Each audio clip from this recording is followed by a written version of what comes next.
तुमचं लग्न होण्यापूर्वी माझा जन्म झाला. मला सांभाळणं शक्य नव्हतं, तेव्हा माझी रवानगी आश्रमात करून तुम्ही परिस्थितीतून सुटका करून घेतली. परिस्थिती सुधारल्यावर आश्रमातून न्यायला आलात.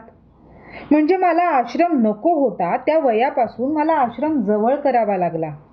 आणि आता मी आश्रमाच्या जीवनातला एक भाग झाले, तेव्हा तुम्ही मला आश्रम सोडायला लावताय. आता मी काय करावं सांगा. बाळ, अगदी खरं खरं बोललीस बघ, पण काही नवं नाही बोललीस. म्हणजे काय? वीणा, तुझ्या पुढं ही प्रश्न मला उभी राहण्यापूर्वी ती माझ्या समोर उभी राहिली असेल ह्यावर तरी विश्वास ठेवशील?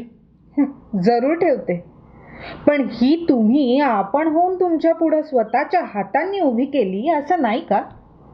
मला घरी आणायचं हा निर्णय तुमचा, आणि त्याच्या पाठोपाठ येणारी ही प्रश्नमाला ही तुमचीच, असं नाही का? सगळं माझंच आहे ग, मी कुठं नाकारतोय, पण हे सगळं काल आज निर्माण झालेलं नाही ना. ज्या दिवशी तुझा जन्म झाला त्या क्षणापासून मी ह्याच प्रश्नचिन्हांशी लढत आलोय. तुला वाटतंय की 18 वर्ष तू एकटीनं वनवास भोगलास, पण तसं नव्हतं. 18 वर्ष मी सुद्धा वनवासातच काढली. तुझा वनवास समाजाला उघड उघड दिसत होता.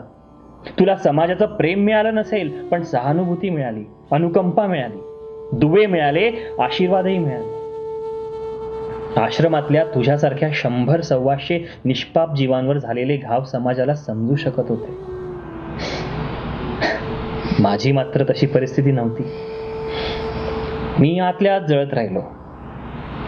ते जळणं कोणाला कधी कळलं नाही. कळवता येण्यासारखं नव्हतं ते.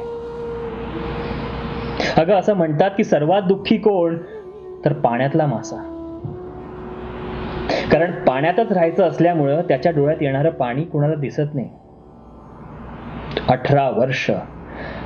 18 वर्ष मी त्या माशासारखा अश्रू लपवीत जगलो. ह्यातून मी सुटका शोधत होतो. ती सुटका झाली, पण तोवर मध्ये हा एवढा मोठा काळ गेला. आज मी पद मिळवलीये, दानत निर्माण केली, अफाट वैभव मिळवलंय. समाज आज माझ्या पुढे वाकलाय. आज मी कोणतंही अनैतिक कृत्य केलं तरी ते कृत्य शिरोधार्य मांडण्या इतका समाज बुद्धू झालाय. अगं, मग कोण्या एकेकाळी हातून घडलेला प्रमाद जर मी आज निस्तरायला गेलो तर हा समाज मध्ये काय येईल? प्रश्नचिन्हांशी सामना देण्याची इतकी वर्ष ताकद होती, पण आता थकलो. आता प्रश्नचिन्ह पुसून टाकायची आहेत सगळे. पण हे एक प्रश्नचिन्ह असं आहे की जे मी एकटा पुसून टाकू शकत नाही. त्यात तुझा वाटा मोठा आहे वीणा. तुझं सहाय्य हवंय मला.